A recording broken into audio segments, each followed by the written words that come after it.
بسم اللہ والسلام علی رسول اللہ۔ اچھا، درس نظامی کے میرے ایک اسٹوڈنٹ ہیں، انہوں نے سوال کیا ہے کہ حضرت سیدنا علی المرتضیٰ رضی اللہ تعالیٰ عنہ کی ولادت کیا خانہ کعبہ شریف میں ہوئی؟ تو اس حوالے سے ہمارا کیا موقف ہے؟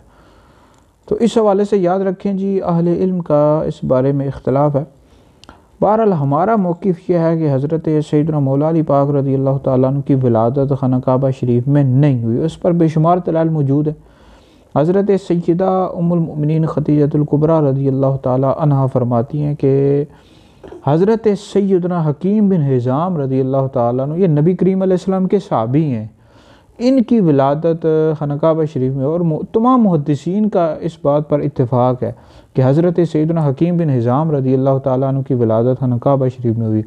باقی مولا علی پاک رضی اللہ تعالیٰ عنہ کی ولادت کے حوالے سے اختلاف ہے اہل علم کا، لیکن زیادہ تر کی یہ رائے ہے کہ مولا علی پاک رضی اللہ تعالیٰ عنہ کی ولادت خانہ کعبہ شریف میں نہیں ہوئی، اور اس پر محدثین نے بھی لکھا ہے۔ آپ امام نبوی رحمۃ اللہ علیہ کو پڑھ کر دیکھ لیں، اس طرح تہذیب الاسماء پڑھ کر دیکھ لیں، تدریب الراوی پڑھ کے دیکھ لیں کہ مولا علی پاک رضی اللہ تعالیٰ عنہ کی ولادت خانہ کعبہ شریف میں نہیں ہوئی۔ مستدرک للحاکم یہ حدیث کی کتاب ہے، اس میں موجود ہے، لیکن یہ ضعیف قول ہے۔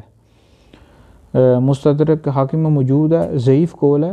تو صحیح موقف یہی ہے کہ حضرت سیدنا مولا علی پاک رضی اللہ تعالیٰ عنہ کی ولادت خانہ کعبہ شریف میں نہیں ہوئی، حضرت سیدنا حکیم بن حزام رضی اللہ تعالیٰ عنہ صحابی رسول ہیں، ان کی ولادت خانہ کعبہ شریف میں ہوئی۔